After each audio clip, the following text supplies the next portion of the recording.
Hello friends, अस्सलाम वालेकुम, नमस्ते। आज ओनली फॉर यू का नेक्स्ट एपिसोड लेके आ चुकी हूँ। तो उससे पहले प्लीज़ लाइक कर दो, प्लीज़ प्लीज़, नए हो तो सब्सक्राइब करो प्लीज़ प्लीज़। करते नहीं हो यार, कर दो। ठीक है, तो चलो स्टार्ट करते हैं। तो उस पार्ट में हमने देखा था कि विंग को जब पता चला कि वांग जी की वजह से उसके भाई की ज़िंदगी बर्बाद हो गई है, तो विंग सुपर गुस्सा हो जाता है, मतलब कि बहुत गुस्सा हो जाता है, और वो वांग जी को थप्पड़ मारता है। और स्लैप करने के बाद वहाँ से गुस्से से चला गया और वांग जी बैठकर वहाँ पर रोने लगा। तो चलिए पीछे की हिस्ट्री को देखता है कि असल में क्या हुआ था।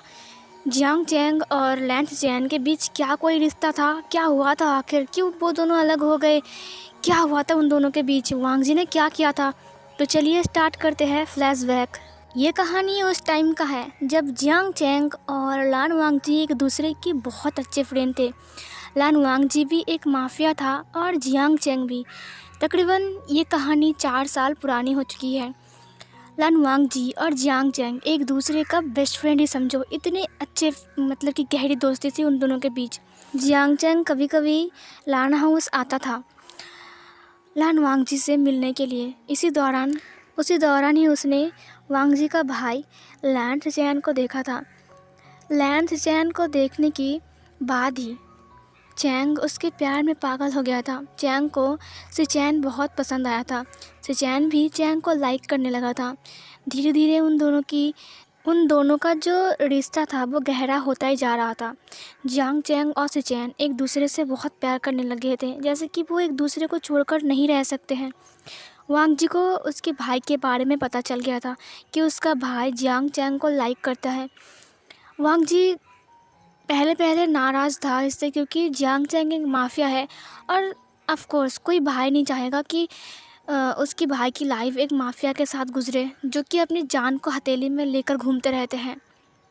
फिर भी वांग जी ने कुछ भी नहीं कहा, क्योंकि चैंग बहुत अच्छा लड़का था और वो उसका दोस्त भी था। लेकिन ये सारी बात हजम नहीं होता है लैंचरन को। लैंचरन ने बचपन से ही वेन चाओ के साथ हमारे सिचैन की शादी फिक्स करके रखा था। जब ये बात वेन चाओ को पता चलता है कि जियांग चैंग के साथ सिचैन का कुछ चल रहा है उन दोनों के बीच, तो हमारा जो वेन चाओ है वो अपने पापा से बात करता है, वेन रूहान से बात करता है। वेन रूहान को भी गुस्सा आ जाता है, क्योंकि बचपन से ही शादी उन्होंने फिक्स करके रखा था और ऊपर से चैंग बीच में आ चुका है। गुस्सा तो आएगा उन लोगों को। एक दिन वेन रोहान रिश्ता लेकर अचानक ही लान हाउस आ जाता है। वांग जी को जब पता चलता है, वांग जी थोड़ा शॉक था। वांग जी बोलता है कि क्या सिचन गगा को आपने पूछा है? आपने अचानक ही उसका रिश्ता फिक्स करने के बारे में सोच लिया? ये सुनने के बाद लैंचरन बोलता है कि तुमसे ज़्यादा मैं उसे अच्छे से जानता हूँ, वो इस रिश्ते को कभी नहीं ना कहेगा, क्योंकि वेन चाओ बहुत अच्छा है। वेन चाओ के साथ शादी फिक्स हो जाती है सिचैन की। बट सिचैन इस रिश्ते से बिल्कुल भी नाखुश था, क्योंकि उसे चैंग पसंद है। वो चैंग के साथ रहना चाहता है, ना कि वेन चाओ के साथ। इसीलिए वो एक दिन रात को छुप कर वहाँ से भाग जाता है और वो चैंग के पास जाता है। और फिर चैंग और सिचैन की शादी हो जाती है। वो लोग भाग कर शादी कर लेते हैं और फिर वो कई महीने तक बाहर रहते हैं। लैंचरन को जब शादी के बारे में पता चलता है तो लैंचरन बहुत ज़्यादा गुस्सा हो जाता है, क्योंकि वो चैंग को बिल्कुल भी पसंद नहीं करता है। लैंचरन अपने लोगों को लगा देता है कि कहाँ पर वो लोग छुप कर हैं, ढूंढ निकालो उन्हें। 6 महीने बीत जाते हैं, लेकिन हमारे सिचन और चैंग का कोई पता नहीं था। इधर लोग तरह तरह की बातें बताने लगे लैन फैमिली को। लैन फैमिली का रेपुटेशन दिन ब दिन ख़राब होता जा रहा था, क्योंकि सिचैन घर से भाग गया है। इससे बहुत बड़ा असर पड़ा था उनकी सिटी के ऊपर। इतने बड़े फैमिली से कुमेगा भाग कर किसी से शादी कर लेता है, तो फैमिली के ऊपर तो ये सब आएगा ना। लान वांगजी भी जियांग चैंग और लैंस चैन को ढूंढ रहा था। उसे भी पता नहीं था कि वो दोनों हैं कहाँ। लान वांगजी को भी गुस्सा आ गया था कि जियांग चैंग ने ये अच्छा नहीं किया। उसने मेरे परिवार की मान मर्यादा को लेकर खेला है, क्योंकि किसी को भगा कर ले जाना ये अच्छी बात नहीं है। अगर वो फैमिली में बताता कि हम लोग राज़ी नहीं होते, उसने ऐसा क्यों किया? लान वांगजी भी उससे ही सवाल पूछने वाला था। वो तो मेरा दोस्त है ना, वो मेरे साथ ऐसा कैसे कर सकता है? एक दिन जब लानवांग जी घर आता है तब वो देखता है कि बहुत सारे लोग आकर लानवांग जी के घर के बाहर खड़ा है और बहुत सारे लोग घर के अंदर भी है। ये देखने के बाद लानवांग जी बोलता है कि क्या हुआ है, इतने सारे लोग। तभी लानवांग जी का असिस्टेंट वहाँ पर आते हुए बोलता है कि सर सर सर आप आइए अंदर। और फिर लानवांग जी को सब लोग पकड़ के अंदर ले जाते हैं। लानवांग जी को लानचरण के रूम में ले जाया जाता है जहाँ पर लानचरण ने सुसाइड कर लिया था। यह देखकर लानवांग जी अपनी घुटने टेक कर नीचे बैठकर रोने लगता है। वो ज़ोर से अंकल की नाम लेकर बुलाता है। वांग जी अपने अंकल को ऐसे अपने सामने मरते हुए देखकर रोने लगा।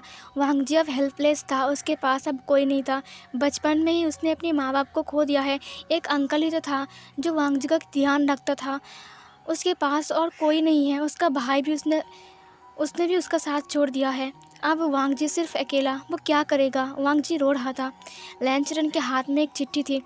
लानचरण उस चिट्ठी में कुछ लिख कर गया था। लानवांग जी को उसका जो असिस्टेंट था याओ, वो आकर वो उस चिट्ठी को लानवांग जी के हाथ में देता है। लानवांग जी जब उस चिट्ठी को अपने हाथ में लेता है तो उसे खोलने के बाद वो उसे पढ़ने लगता है।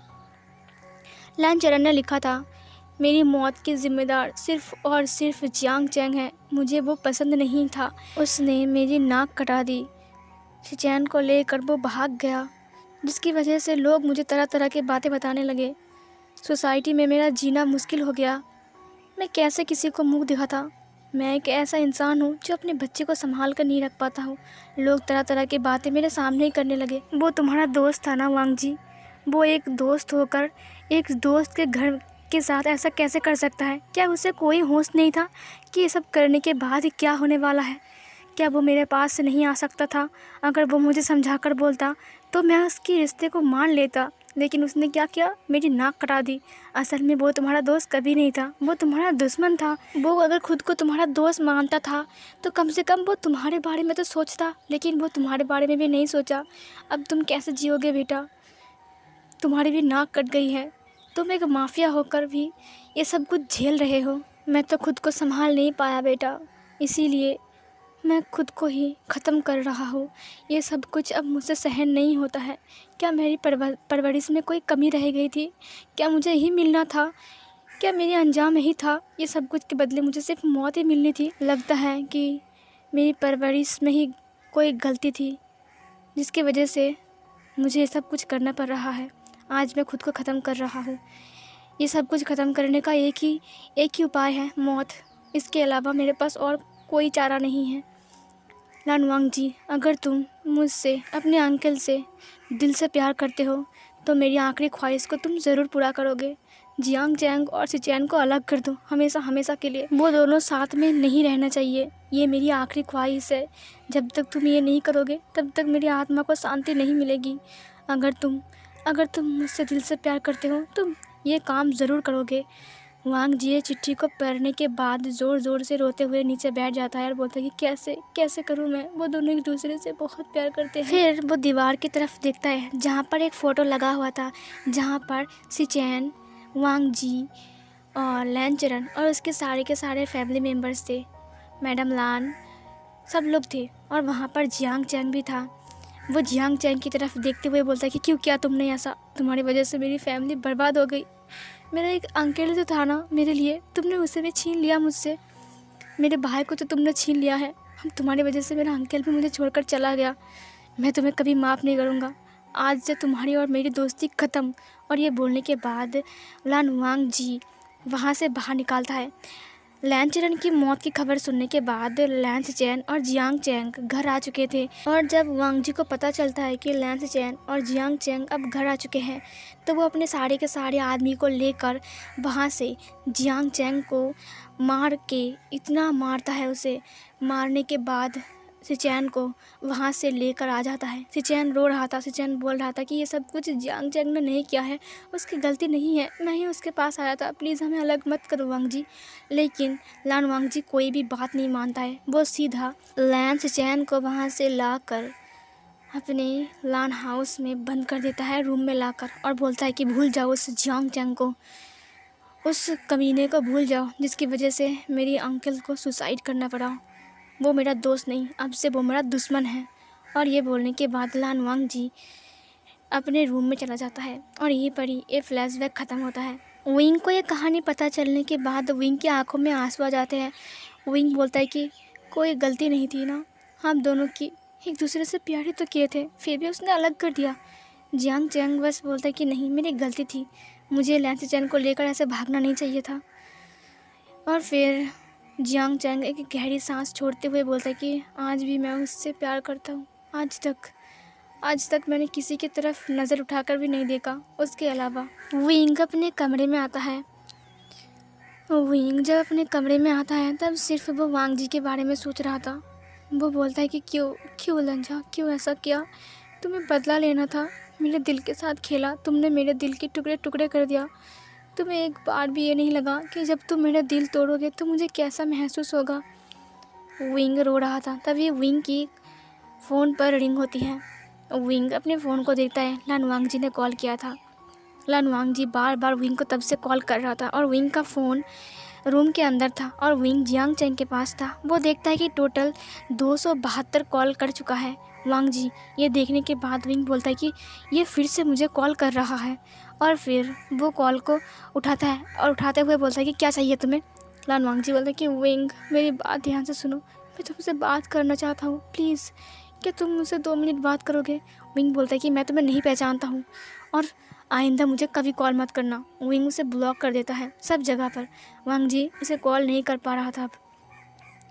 फिर वांग जी दूसरे नंबर से कॉल करने लगता है। विंग जितनी बार ब्लॉक करता है वो दूसरे नंबर से कॉल करने लगता है। विंग गुस्सा होकर अपने फ़ोन को स्विच ऑफ कर देता है।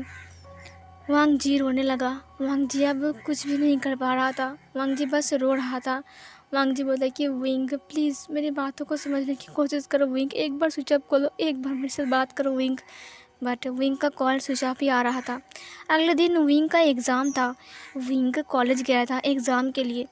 उसका मन बिल्कुल भी एग्ज़ाम की तरफ नहीं था। वो सिर्फ वांग जी के बारे में सोच रहा था। उसकी आंखों में सिर्फ आंसू थे। न्यूसेन इसे नोटिस करने के बाद विंग को बोलता है कि विंग तुम्हें क्या हुआ है, तुम आज इतने उदास क्यों हो? विंग बोलता है कि कुछ नहीं हुआ। विंग कुछ भी नहीं लिख रहा था। उसे बस वांग जी की बातें याद आती है और उसका दिल टूट जाता है।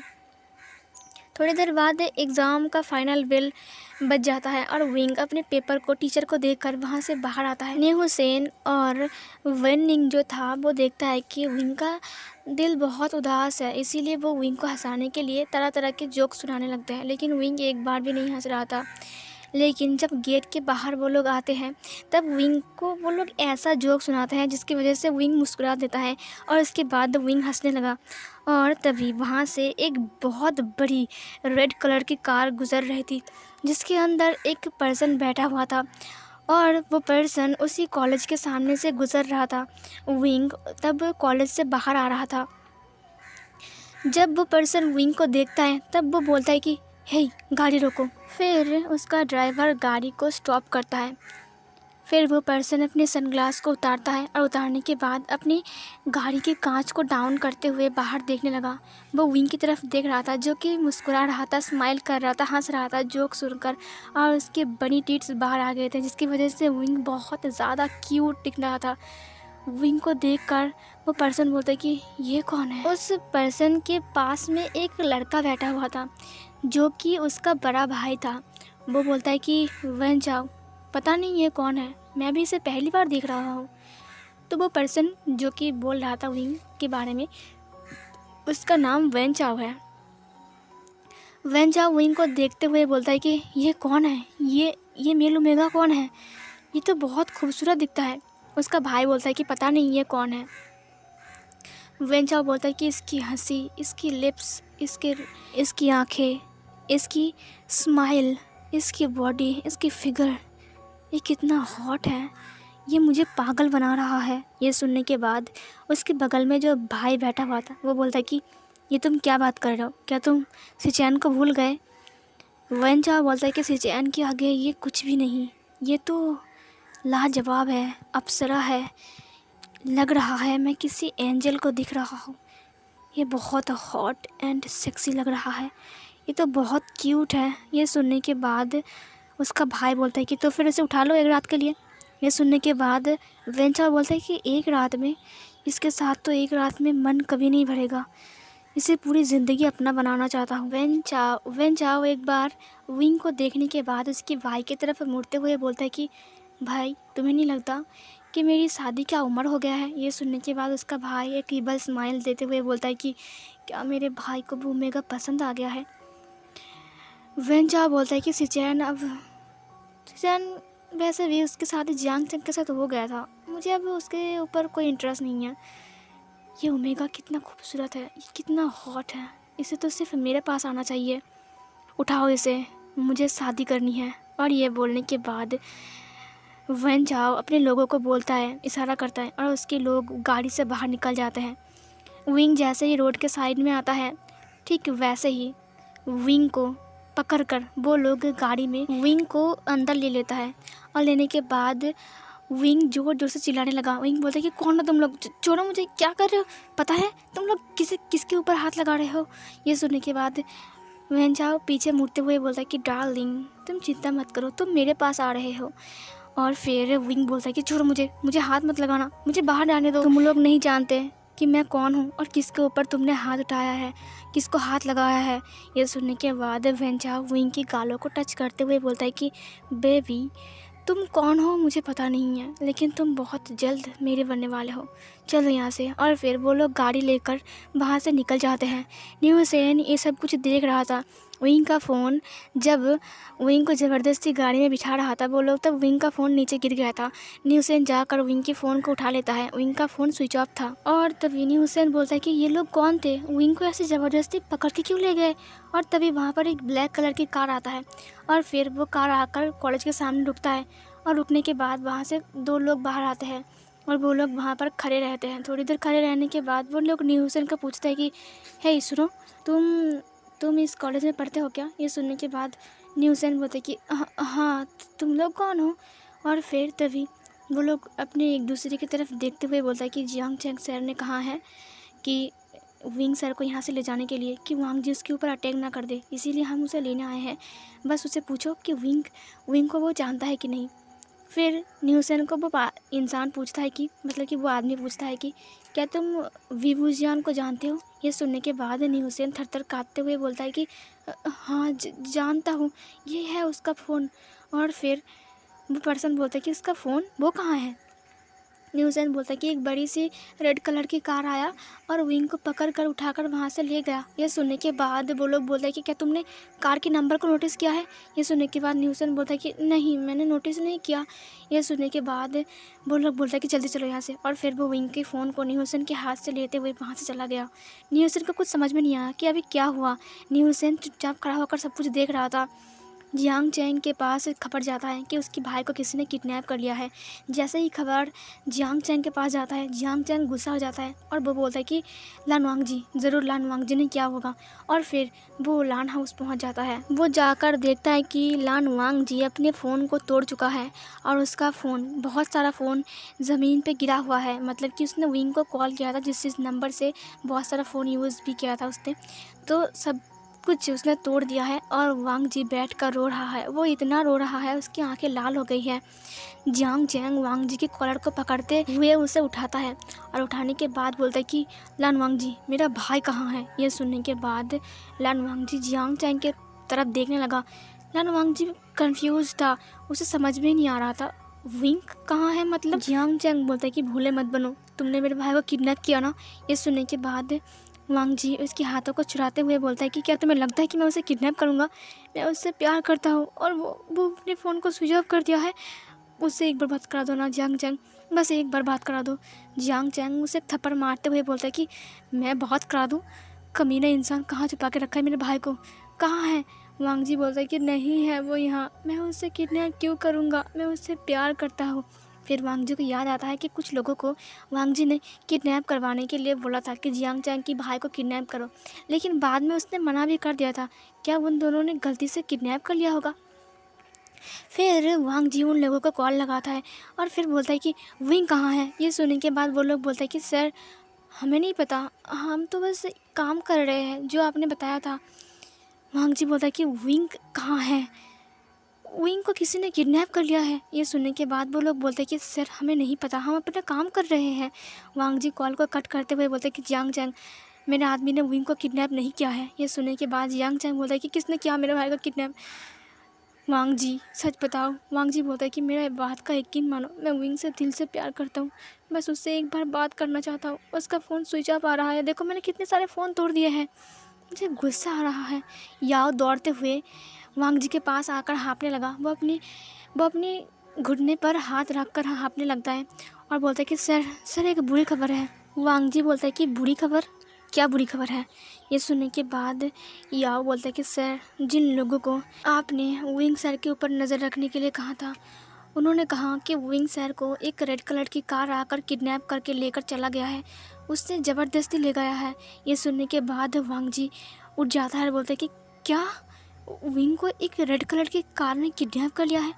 फिर याओ बोलता है कि सर, मेरे आदमी उन्हें फॉलो कर रहा है, वो चर्च की तरफ जा रहे हैं। सर मुझे गड़बड़ लग रही है, जल्दी से जल्दी चलिए सर। जियांग चैंग बोलता है कि किसने बताया तुम्हें, मुझे भी ले चलो। वांग जी बोलता है कि जियांग चैंग, अभी साथ मिलकर विंग को बचाने का वक्त आ चुका है, चलो एक बार फिर से दोस्त बन जाते हैं और उन्हें बता देते हैं कि विंग के ऊपर हाथ उठाने का अंजाम क्या होता है। ये सुनने के बाद लैंस चैन भी बाहर आते हुए बोलता है कि मुझे भी जाना है, मुझे भी ले चलो। फिर सब लोग मिलकर वहाँ पर जाने लगते हैं जहाँ पर विंग को ले जाया जा रहा था।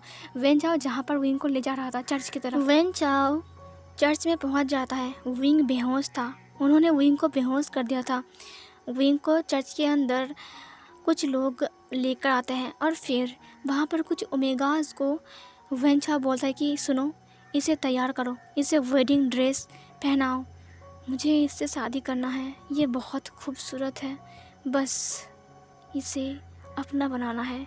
और फिर वो विंग की बालों को साइड करते हुए उसकी गालों को टच करते हुए बोलता है कि बस आज के बाद तुम सिर्फ मेरे हो।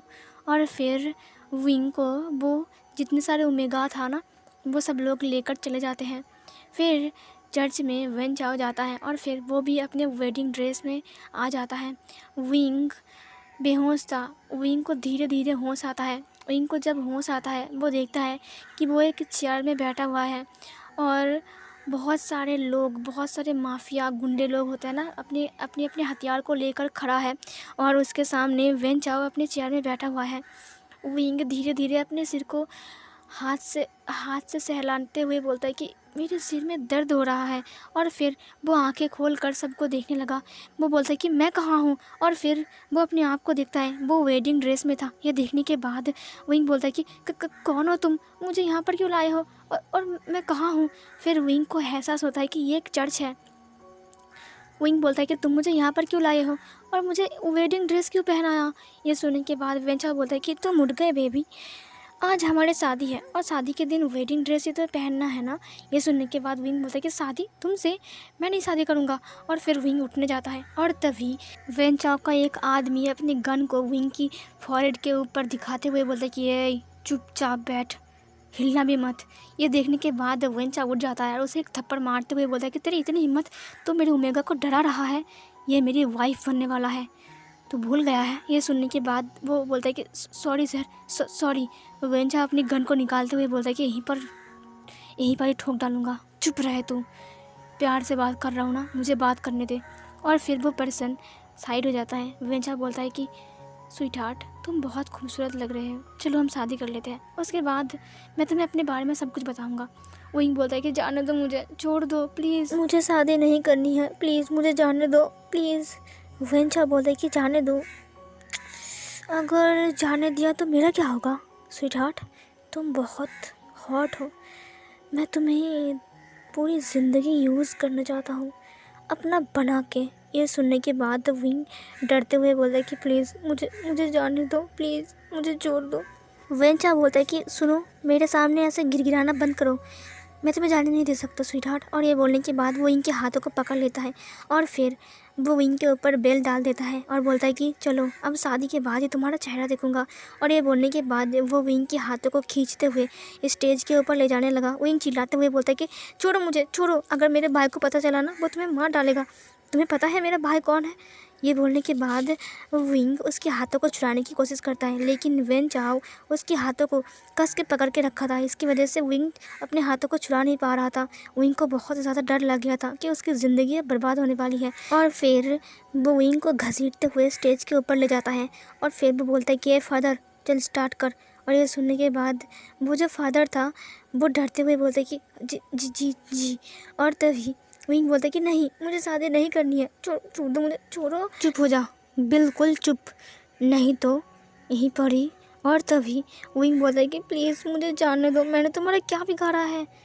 वेंचा बोलता है कि बिगाड़ा है तुमने मेरे दिल चुरा लिया है। फिर फादर बोलता है कि क्या मैं स्टार्ट करूं। वेंचा बोलता है कि हाँ स्टार्ट कर, तू किसके लिए वेट कर रहा है।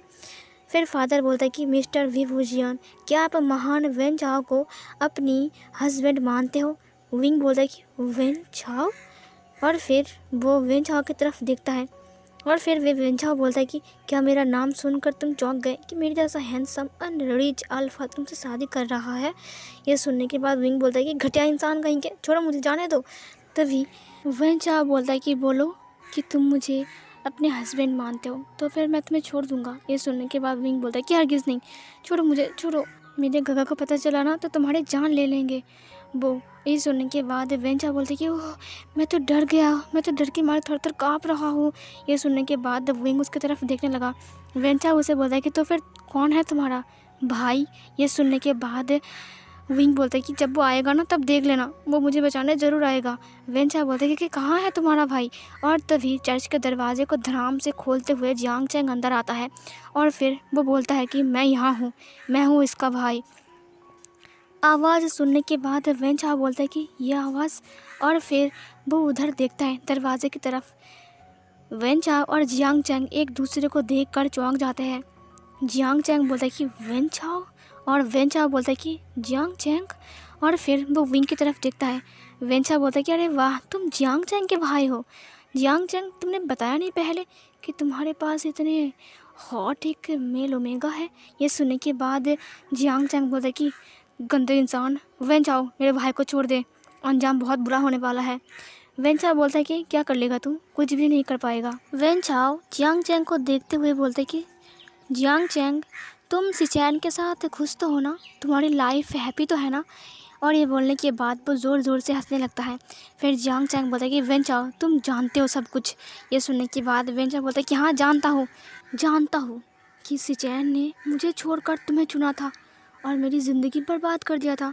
पता है मैंने क्या किया, लैन चरण का खून कर दिया और सारा इल्ज़ाम तुम्हारे ऊपर चला गया। वांग जी को लगा कि तुम्हारे वजह से लैन चरण ने सुसाइड कर लिया है, लेकिन उसे असल में मैंने मारा था।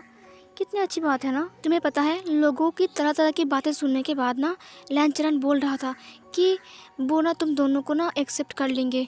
मुझे ना बहुत गुस्सा आ गया था कि तुम दोनों को एक्सेप्ट कर लेंगे, वो भी इतनी जल्दी। फिर मैंने क्या क्या पता है, मैंने उसे मार डाला उसे मैंने।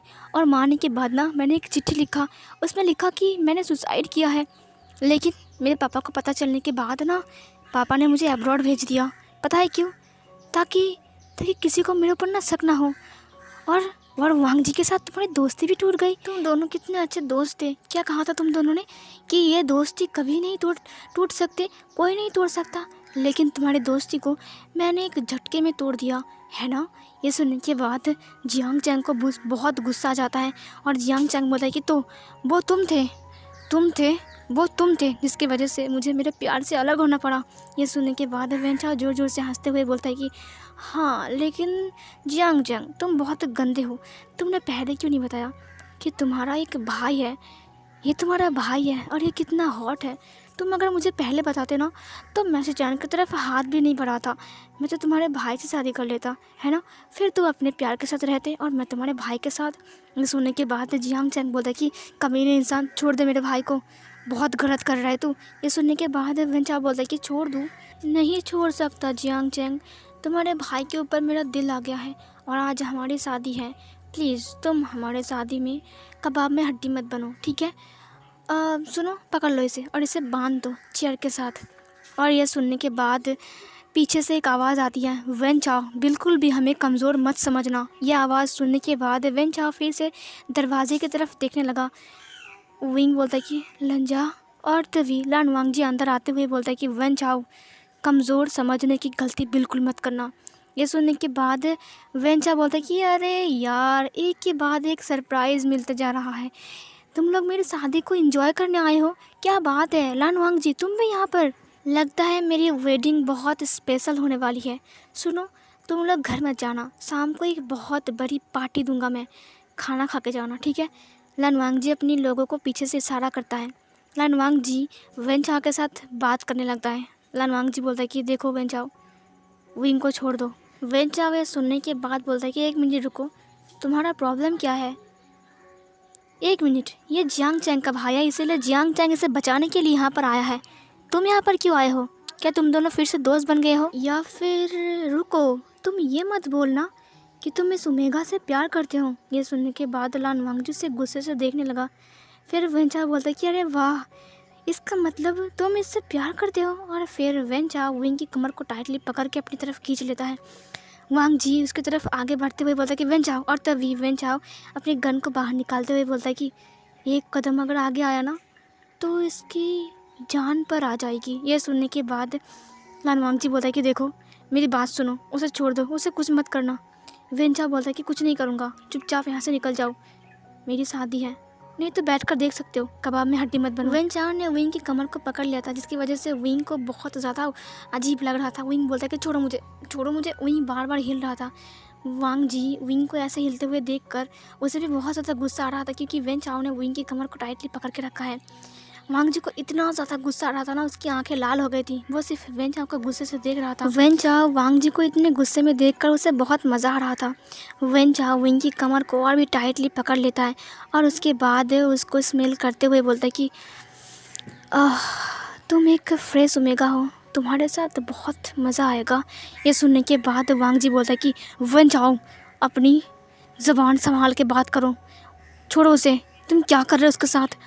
वन चाओ बोलता है कि ये मेरी होने वाली वाइफ है और तुम इससे मुझे अलग नहीं कर सकते। लान वांगजी को बहुत ज़्यादा गुस्सा आ रहा था। इधर वांगजी ने जितने सारे लोगों को इशारा किया था ना, वो सारे अंदर आ जाते हैं और फिर ये ना वन चाओ समझ जाता है। वन चाओ ना उसके आदमियों को इशारा कर देता है और फिर वांगजी की साड़ी के सारे आदमी को वन चाओ के आदमी पकड़ लेते हैं। और फिर वन चाओ ज़ोर ज़ोर से हंसते हुए बोलता है कि लान वांगजी, तुम भूल गए कि मैं हमेशा तुमसे एक कदम आगे रहता हूँ। लान वांगजी को बहुत ज़्यादा गुस्सा आ जाता है और फिर वो विंग की बेल्ट को हटा देता है। हटाने के बाद बोलता है कि अब बहुत हो गया है, अब तुम सिर्फ मेरी बनोगी। और ये बोलने के बाद वो विंग की नेक को पकड़ लेता है और पकड़ने के बाद वो अपनी तरफ उसे खींचने लगा। वांगजी बोलता है कि वन चाओ, तुम क्या कर रहे हो? वन चाओ अपनी गन को उनकी तरफ इशारा करते हुए बोलता है कि एक कदम भी आगे मत आना। और फिर वो विंग को किस करने की कोशिश कर रहा था। विंग अपनी नेक को इधर उधर हिलाने लगता है। विंग उससे बचने की कोशिश कर रहा था। वन चाओ बहुत टाइम तक कोशिश कर रहा था विंग को किस करने की। और फिर तभी एक गोली चलने की आवाज़ होती है और वन चाओ विंग की नेक को छोड़ देता है और वो धड़ाम से नीचे गिर गया। ये देखकर सब लोग हैरान हो गए थे। सब लोग वन चाओ की तरफ देख रहे थे। वन चाओ ने अचानक ही विंग को छोड़ दिया था, जिसकी वजह से विंग अपना बैलेंस को खो देता है और उसके बाद वो लड़खड़ाते हुए स्टेज के साइड की तरफ जाने लगा और वो नीचे की तरफ गिरने वाला होता है कि वांगजी जाकर उसे पकड़ लेता है। विंग अपनी आंखें बंद कर लेता है। जब वो अपनी आंखें खोलता है वो देखता है कि वांगजी उसे पकड़ लिया है, वो वांगजी की बाहों में है। फिर वांगजी गहरी सांस छोड़ते हुए बोलता है कि पकड़ लिया। और फिर वो सब लोग पीछे की तरफ देखता है। जियांग चैंग भी पीछे की तरफ देखता है। वो देखता है कि लैंस चैन के हाथ में गन है और लैंस चैन नहीं, वन चाओ को गोली मार दिया है। ये देखने के बाद वांगजी विंग को नीचे उतारते हुए बोलता है कि तुम ठीक तो हो ना? फिर विंग बोलता है कि हाँ मैं ठीक हूँ लंजा। विंग की आंखों में आंसू थे, विंग रो रहा था। अगर आज वन चाओ के साथ विंग की शादी हो जाती तो क्या होता। फिर वांगजी विंग को टाइटली हग कर लेता है। विंग और वांगजी को ऐसे देखकर जियांग चैंग स्माइल करता है और फिर वो पीछे मुड़ा। वो जब पीछे मुड़ता है तब देखता है कि लैंस चैन गन लेकर वहीं पर ही खड़ा है। उसे देखने के बाद जियांग चैंग अपनी नज़र को नीचे की तरफ झुका लेता है और जियांग चैंग वहाँ से जाने लगा। और तभी पीछे से लान वांगजी जियांग चैंग को बुलाता है, चैंग तुम कहाँ जा रहे हो? ये सुनने के बाद चैंग उन दोनों की तरफ मुड़ता है। सो फिर गाइस चलिए इस पार्ट को यहीं पर ही ख़त्म करती हूँ। चलिए नेक्स्ट पार्ट में देखते हैं कि अब क्या होने वाला है। तो मिलती हूँ एक और न्यू पार्ट में, तब तक के लिए बाय बाय।